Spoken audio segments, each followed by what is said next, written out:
그리고 주님 내년도 열어주셔서 라는 제목으로 짧게 말씀 나누겠습니다. 우리는 요한복음 말씀을 계속해서 살펴보고 있습니다. 하늘 영광을 버리시고 이 땅에 오신 예수 그리스도의 생애와 사역을 통하여서 우리는 많은 것을 보고 깨닫습니다. 많은 사람들이 예수님을 따르기도 하였고 또한 그의 제자도 많이 생겼습니다. 그분이 하시는 것 하나하나가 생명력이 있었고 또한 센세이션 하였습니다. 그러나 그의 사역과 삶을 모두가 다 좋아하는 것은 아니었습니다. 어떤 자들은 예수님의 행동 하나하나에 딴지를 걸고 그것이 옳은가 아닌가, 율법에 맞는가 아닌가 하면서 그들의 잣대를 대기 시작하였습니다. 또한 무시하기도 하였습니다. 그런 모습들이 예수님은 사실 자존심도 상할 법한데, 그렇지만 그럼에도 불구하고 예수님은 일관적으로 자신의 삶이 어떠한 삶인지에 대해서 요한복음 1장부터 8장, 9장에 이르기까지 계속해서 말씀하십니다. 아버지께서 일하시니 나도 일하는 것이고 아버지께서 행하시니 나도 행한다라고 말씀하시며 예수님은 자신이 하시는 말씀에 대해서, 행동에 대해서 설명하고 있습니다. 요한복음 우리가 보는 9장 앞에 8장 29절에는 이렇게 말씀하십니다. 나를 보내신 이가 나와 함께 하시도다. 나는 항상 그가 기뻐하시는 일을 행함으로 나를 혼자 두지 아니하셨느니라.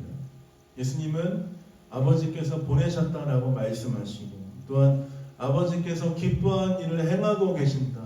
또한 하나님 아버지께서 나를 혼자 두지 아니하신다라고 말씀하시며 계속해서 기적과 이사를 베푸시고 사람들에게 진리의 말씀을 선포하고 계십니다.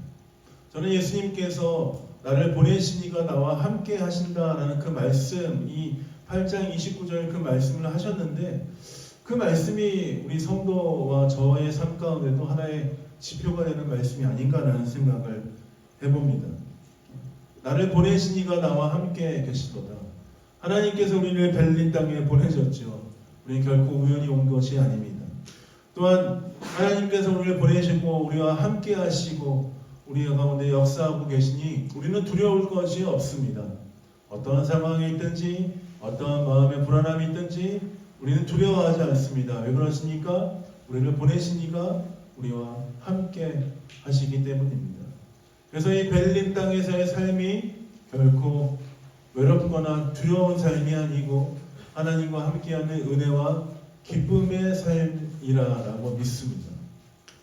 그렇게 동의하지 않을 수 있지만 하나님이 함께 하신다는 것을 여러분 기억하십시오. 지금 우리는 하나님과 함께 살아가는 은혜의 시간들을 이 땅에서 보내고 있는 것입니다. 잘 모르고 잘 깨닫지 못하는 성도들이 있을 수 있으니까 다시 한번 우리가 오늘도 한번 인사 한번 해볼까요? 옆에 있는 사람한테 한번 인사하겠습니다. 주님이 우리와 함께 하십니다. 한번 인사해볼까요? 두 번째 어떻게 인사하냐면요, 옆에 있는 사람 눈을 좀 보면 인사하면 좋을 것 같아요. 눈을 보면 알잖아요. 내 눈을 바라봐 하고 나서 어떻게 하냐면요, 여러분 두려워하지 마십시다. 한번 인사해볼까요? 여러분 두려워하지 마십시다. 두려워하지 마십시다. 하나님이 함께 하십니다. 여러분 제 눈을 바라보시고 하나님이 함께 하시니 두려워하지 말고 여러분 기쁨으로 매일 승리하신 여러분 되시길 예수님의 이름으로 축복드립니다. 하나님 함께 하십니다. 두려울 게 없습니다. 우리 가운데 찾아오는 고난은 잠깐이지요. 하나님 두려움 없이 우리의 삶을 끝까지 인도하실 것입니다. 예수님이 길을 가실 때에 맹인된 사람을 보셨습니다. 9장 말씀에 보니 예수님께서 길을 가실 때 맹인된 사람을 보셨는데 그는 성경 9장 조금 뒤에 보면 구걸하던 사람이었습니다. 어쩌면 맹인으로서 그 당시에 할 수 있는 것들이 제한되었을 텐데 구걸하던 일은 그 할 수 있는 일의 한 옵션 중에 하나였지 않았을까라는 생각을 하게 됩니다. 그 사람을 예수님과 제자들이 함께 보았는데 제자들이 예수님께 질문을 합니다. 2절 말씀을 한번 읽어볼까요? 한번 읽어보겠습니다. 시작. 제자들이 물어 이르되 납비여 이 사람이 맹인으로 난 것이 누구의 죄로 인함이니까 자기니까 부모니 그의 부모니까. 제자들은 맹인이 된 것이 그 사람이 맹인이 된 것이 우연이 된 것이 아니라 어쩌면 그 사람의 죄로 인해서 아니면 그의 부모님의 죄로 인하여서 그가 맹인으로 고통을 받고 있다라고 생각하였습니다. 어쩌면 그 당시에 질병의 근원이 어떤 악귀나 또 어떤 잘못이나 죄로 인하여서 온다고 하였던 사고들이 파다했기 때문에 이 사람은 이렇게 제자들은 이렇게 예수님께 질문했다라고 생각합니다. 또한 율법과 율법과 성경에 보면 많은 사람들이 죄로 인하여서 하나님 앞에 질병을 얻고 죄로 인하여서 고통을 당하는 것을 종종 우리가 찾아볼 수 있지 않습니까? 우리가 또 이번 주에 성경을 읽으면서 미리암 얘기를 좀 잠깐 아이들과 했었는데 미리암이 나병에 걸렸던 이유가 무엇인가 이렇게 했을 때 모세에 대해서 반역했던 그 것들을 보면서 하나님께서 징벌을 내리셨죠. 물론 죄로 인하여서 질병을 얻을 수도 있습니다. 죄를 인하여서 고통을 당하는 경우도 있습니다. 그러나 예수님은 그들의 살고를 벗어난 놀라운 대답을 하십니다. 3절 말씀 한번 예수님이 어떻게 대답하시는지 한번 읽어보겠습니다. 읽겠습니다. 시작. 예수께서 대답하시되 이 사람이나 그 부모의 죄로 인한 것이 아니라 그에게서 하나님이 하시는 일을 나타내고자 하십니다. 예수님은 그 사람이 눈을 보지 못하는 것은 죄로 인한 것이 아니라 하나님의 하시는 일을 나타내고자 하기 위하여서 이 사람이 지금 맹인이 된 것이다 라고 말씀하고 있습니다. 그렇습니다. 성경에 보면 죄로 인하여서 고통을 당하는 경우도 있지만 질병을 얻는 경우도 있지만 아무런 죄를 짓지 않았는데 그럼에도 불구하고 고통을 당하는 사람이 있지 않습니까? 우리가 잘 아는 사람 중에 욥이라는 사람이 있었습니다. 욥은 어땠습니까? 그는 하나님 보시기에 의인이었습니다. 그렇지만 그럼에도 불구하고 그는 이유를 알 수 없는 고통 가운데 그 시간들을 보냈습니다. 욥의 친구들이 와서 네가 이러해서 잘못했다라고 했지만 욥은 계속해서 변명하기 시작합니다. 나는 아무런 잘못도 하지 않았는데 아무런 일도 하지 않았는데 나에게 왜 이런 고통이 오는가? 때로 우리 삶에 있어서 이유를 알 수 없는 고통과 이유를 알 수 없는 고난의 시간이 찾아올 수 있습니다. 욥의 인생을 통해서 하나님의 살아계심을 욥은 확인하였죠. 마지막에 그가 죄가 없었지만 그가 고통당하는 이유를 하나님으로부터 들었습니다. 그리고 하나님께서 그 앞에 나타나셔서 하나님의 위대하심을 보여주셨죠. 그러자 욥은 하나님 앞에서 엎드려 경배하며 이제 내가 귀로 들었지만 눈으로 주님을 봅니다 라고 하면서 하나님 앞에 나아갔던 것을 확인할 수 있습니다. 마찬가지로 어떤 사람은 죄로 인하여서 질병을 얻지만 죄가 아니고서도 질병을 얻을 수 있다라고 하는 것들을 예수님 말씀하십니다. 그렇지만 그로 인하여서 하나님의 하시는 일들을 나타내실 것이다 라고 예수님께서 말씀하시죠. 그리고 4절 5절 말씀을 이어서 예수님께서 말씀하십니다. 예수님 어떻게 말씀하시는지 한번 들어볼까요? 같이 한번 읽겠습니다. 시작.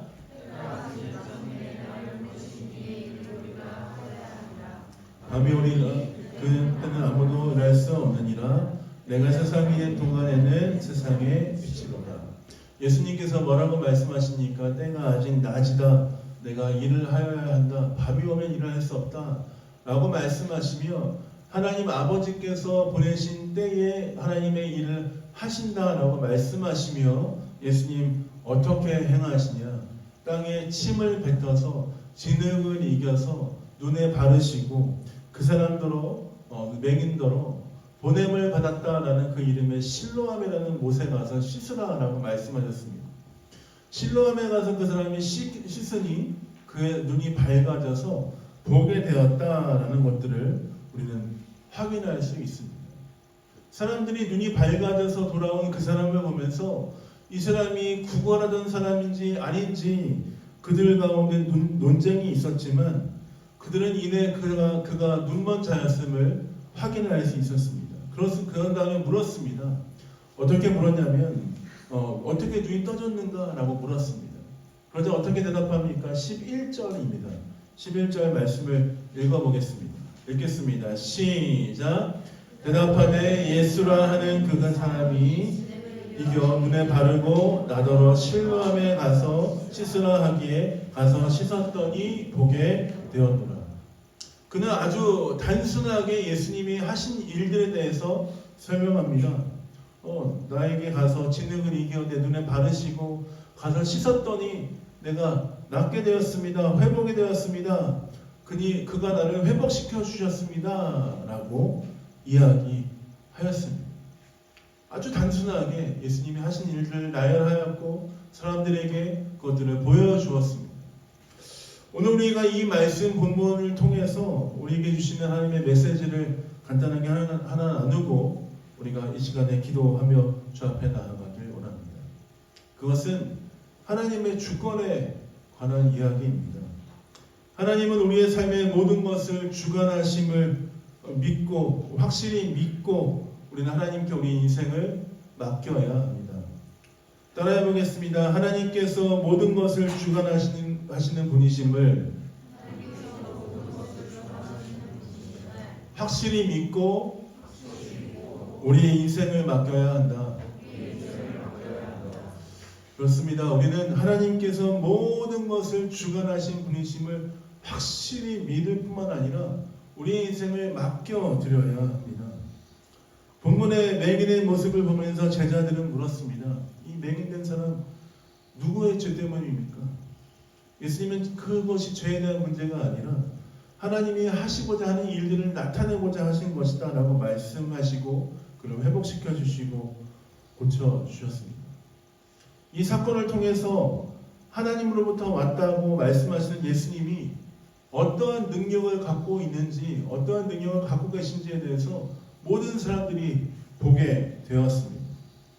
하나님으로부터 오신 그 예수 그리스도 그분은 어떠한 능력과 위엄을 갖고 계신가 아주 가까이서 확인할 수 있었습니다. 이해할 수 없지만 그분이 하시는 일들이 상식을 벗어난 일이 아니니까 누가 진흙을 이겨서 침을 뱉어서 진흙을 이겨서 눈에 발랐다가 씻었는데 어떻게 그 사람 눈이 떠지는 게 이게 과연 상식적인 일입니까? 많은 사람들이 볼 때 상식적인 일이 아닙니다. 그런데 예수님은 그 일들을 하셨을 뿐만 아니라 이 사람의 눈을 뜨게 하셨다는 것입니다. 이해할 수 없지만 우리의 인생의 일들이 하나님의 손안에 있음을 우리는 때마다 인정해야 합니다. 하나님의 손안에 내 인생이 있음을 인정해야 하는데 사실 그것이 쉽지 않습니다. 제자들은 맹인의 죄의 상태, 죄의 문제, 자신들의 이해 안에서만 지금 상황을 이해하려고 하였습니다. 그러나 예수님은 뭐라고 말씀하십니까? 하나님께서 하신 일을 나타내고자 합니다라고 말씀하십니다. 우리가 이해할 수 없지만 하나님께서 위대한 일을 행하시기 원하신다라고 말씀하시는 것이죠. 하나님의 주권적인 역사를 우리에게 보여주시며 말씀하시는 것입니다. 하나님의 주권적인 역사와 일을 누가 이해할 수 있겠습니까?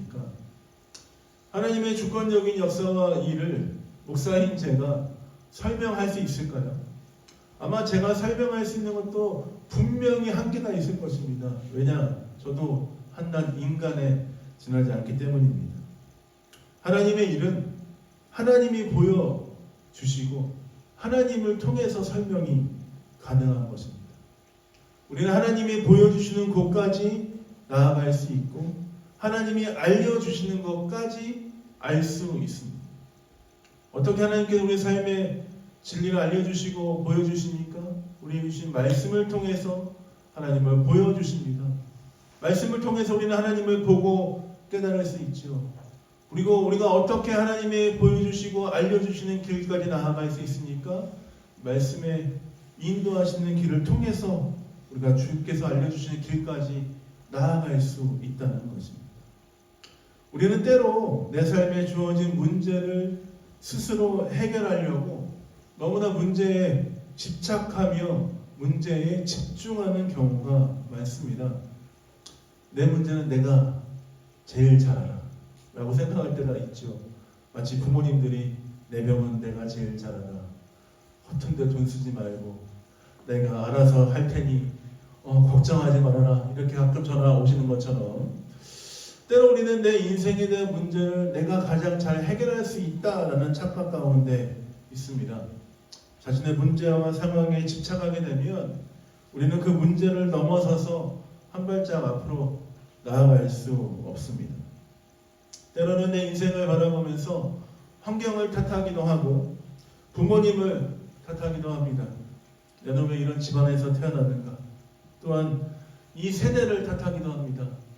이 세대가 참 악하고 어려운 시대인데 내가 한 30년만 빨리 태어났으면 이 시대를 선도할 수 있었을 텐데, 특정한 시기에 생겼던 어떠한 일 때문에 우리의 원망과 탄식을 하며 신세를 탓하기도 합니다.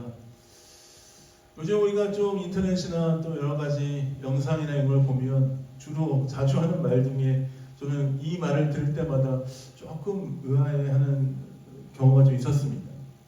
많은 기독교인들도 이 말을 쓰더라고요. 이생망 쓰잖아요. 이번 생에는 망했다 라고 하면서 이런 이야기를 개그에서도 자주 등장하기도 하고 어떤 여러 상황에서 등장하기도 합니다. 이번 생은 망했다. 나 지금 사는 이 시대가 가망이 없다. 어쩌면 이 말 안에 이런 의미가 좀 담겨 있다라고 생각합니다. 조금 언어가 거칠어도 이해해 주시고, 아무리 존버해도 방법이 없는데 대충 살다가 그냥 살다가 어떻게든 되겠지 라는 생각이 이 단어 표현 안에 들어있진 않은가라는 생각을 하게 됩니다. 우리가 쉽게 내뱉는 이런 표현과 말들이 때로는 우리의 영혼을 좀먹고 있는 것은 아닌가라는 생각을 하게 됩니다. 왜냐하면 이 표현은 하나님의 주권을 완전히 인정하지 않는 태도이기 때문입니다. 정말 여러분 생각할 때에 정말 힘들어서 나 이생망인 것 같아 라고 여러분 얘기하십니까? 어쩌죠? 우리는 이번 생이 마지막인데 더 새로운 생이 없는데 어떡합니까? 그럼 여러분, 하나님께서 우리의 인생이 망하는 길로 달려갈 수 있도록 지금 그대로 놔두시고 실패 가운데 우리를 그냥 놔두시는 것 같습니까? 그렇지 않다는 것입니다. 하나님은 실수가 없는 분이시고 하나님 우리에게 가장 좋은 걸 주실 뿐만 아니라 가장 선한 길로 인도하시는 우리의 아버지라는 것을 우리는 믿기 때문에 우리는 우리의 모든 삶의 주권을 주께 맡길 수 있는 것입니다. 하나님이 우리를 지으시고 우리로 하여금 여기에 모이게 하시고 예배하게 하시고 기도하게 하시고 여기서 일하게 하시고 살게 하셨습니다. 하나님 우리 여기 보내신 것이 실수입니까? 절대 그렇지 않습니다. 하나님이 오르신 것이죠. 비록 내 인생이 힘들지만 하나님이 오르신 것입니다. 어떠한 경우에도 하나님은 진리이시기 때문이지요. 우리는 그 진리 앞에 우리의 인생을 맞춰야 합니다. 우리의 인생이라는 작은 지표에 하나님을 갖다 붙이는 것이 아니죠. 하나님 앞에 우리의 인생을 맞추는 것입니다. 제가 처음으로 신학을 공부할 때마다, 전도사역으로 사역을 할 때마다 저희 아내가 장난으로 저에게 이런 이야기를 했습니다. 여보 미안해, 내가 장로님 딸이 아니어가지고 어디 큰 교회를 갈 수가 없네. 여보 미안해, 내가 목사님 딸이 아니어가지고 뭔가 도움이 안 되네. 어떡하지? 저희 장인어른은 아직 불신자시기 때문에 아내가 저에게 이렇게 이야기할 때마다 했던 것은 어쩌면 이 힘든 시간들을 잘 이길 수 있지 않을까, 누군가가 좀 도움을 주면 하는 생각을 하면서 간절한 마음으로 저에게 위로하고자 했던 것 같습니다. 저는 주변 사역자들이 그렇게 멘토도 많은데 그 흔한 멘토도 찾기가 힘들었습니다. 왜 이렇게 외톨이처럼 살아가는지, 하나님은 과연 계시는지, 저 성격이 약간 생각보다 내향적이거든요. 제가 교회가 상당히 밝잖아요. 아니 안 그렇습니까? 교회 상당히 밝잖아요. 집에 가면 이제 제 아이들에게 항상 내 방에 들어오지 마. 내 침대에 눕지 마. 나가. 혼자 있는 거 좋고 참 내성적이고 어디다 이거를 얘기할 수 없는 상황 가운데 하나님은 과연 계시는가? 왜 하나님은 나에게 말씀하지 아니하시지? 하나님의 뜻은 어디에 있는가 하는 고민을 많이 했습니다. 어쩌면 저뿐만 아니라 여러분도 그런 시간들을 통과하고 있는 것은 아닌가라는 생각을 하게 됩니다. 우리는 문제 너머에 계시는 하나님의 능력과 그 주권을 인정하지 못할 때가 많이 있습니다. 과연 하나님이 내 문제들을 아시기나 할까? 내가 가진 문제가 아주 다급하고 중요한데 하나님 과연 나에게 말씀하시는 분이 맞아? 내 인생을 이끄시는 분이 맞아? 왜 가만히 계시지? 왜 하나님은 나의 삶 가운데 아무 일도 하시지 않지? 나의 삶의 문제를 빨리 해결하고 싶은데 이 방법 저 방법 해서 내 이 어려움들을 빨리 찾고 싶은데 왜 하나님은 나에게 오시지 않지? 내가 무엇인가? 문제가 있는 건가? 아니면 하나님이 계시지 않는 건가? 하나님은 과연 내 삶에 관심이 있는 건가? 이런 많은 고민을 할 때가 있습니다. 그렇지만 그때마다 우리는 우리의 삶의 모든 중심을 다시 한번 하나님 앞에 맞추어야 합니다. 하나님의 주권적인 역사 앞에 우리는 우리의 삶을 두어야 합니다. 하나님 지금 답답하고 하나님 지금 내가 어디로 가야 될지 모르겠고 내가 무엇을 해야 될지 모르겠고 하나님 내 삶의 모든 것들이 뒤죽박죽 얽혀져 있는데 이것들을 어떻게 풀어야 될지 모르는데 어떻게 해야 될까요? 그때 어떻게 됩니까? 하나님께 우리의 인생을 온전히 맡겨야 할 줄 믿습니다. 하나님께 맡긴다는 것은 무엇입니까? 하나님께 드리고 나서 대충 살면 되는 것입니까? 아니요. 하나님께 맡겼다면 하나님께서 내 삶에 가장 좋은 것을 주실 것을 믿고 믿음으로 우리는 이 시간들을 견뎌내야 하는 것입니다. 맡겼으니까 알아서 하시겠지 라고 있는 것이 아니고 맡기고 나서 하나님께서 내 삶을 책임지실 것을 믿는 믿음으로 하나님을 간절히 붙들어야 한다는 것입니다. 하나님 알아서 하세요. 나 하나님 거예요. 아무렇지도 않게 아무런 관심 없듯이 누구에게 하청 맡긴 것처럼 내 인생을 그렇게 드리고 우리가 어떤 결과를 얻으려고 하고 있으면 안 된다는 것입니다. 믿음으로 하나님이 하실 일들을 기대하면서 때마다 하나님 앞에 우리가 믿음으로 서 있어야 합니다. 여러분, 믿음으로 선다는 것이 결코 쉽지 않습니다. 때마다 믿음으로 우리의 마음을 굳건히 주 앞에 두는 것이 쉽지 않습니다. 왜냐하면 우리 인생이 때마다 우리의 마음이 요동치기 때문입니다. 그렇지만 하나님께서 우리의 삶에 가장 좋은 것을 허락하실 것을 기대하는 마음으로 우리는 주 앞에 잠잠히 머물러 서는 것입니다. 세상이 요동치든지 우리의 마음이 요동치든지 어떠한 상황이 펼쳐지든지 우리의 삶에 가장 좋은 길로 인도하실 그 주님께 우리의 마음에 우리의 영혼의 탓을 주 앞에 두고 주와 함께 잠잠히 머물러 있는 것입니다. 확실한 것은 우리 인생에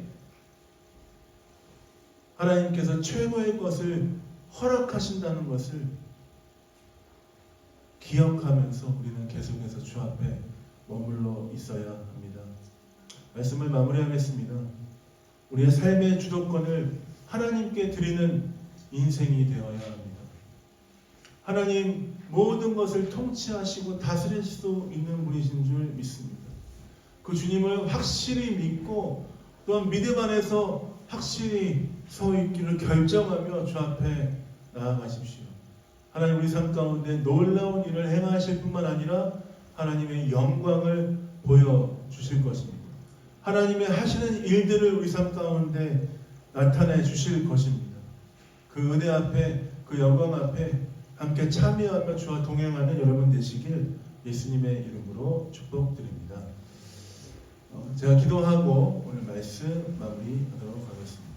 기도하겠습니다. 하나님, 그렇습니다. 하나님의 주권 앞에 우리의 삶을 맡겨드립니다. 주님, 주께서 우리의 삶의 주인이시며 가장 좋은 곳으로 선하게 인도하실 줄 믿습니다. 때로 우리의 마음이 요동치고 때로 우리의 마음이 어디로 가야 될지 모르고 답답하고 갈피를 찾을 수 없으나, 그러나 주님, 우리 삶 가운데 놀라운 은혜로 이끄시고 붙드실 주님을 기대하면서 담담하게 나아가는 인생 되게 하여 주옵소서. 두려워하지 않고 주와 동행하는 아버지 우리의 삶 될 수 있도록 주님 함께하여 주옵소서. 감사와 찬양을 주 앞에 드립니다. 예수님 이름으로 기도했습니다.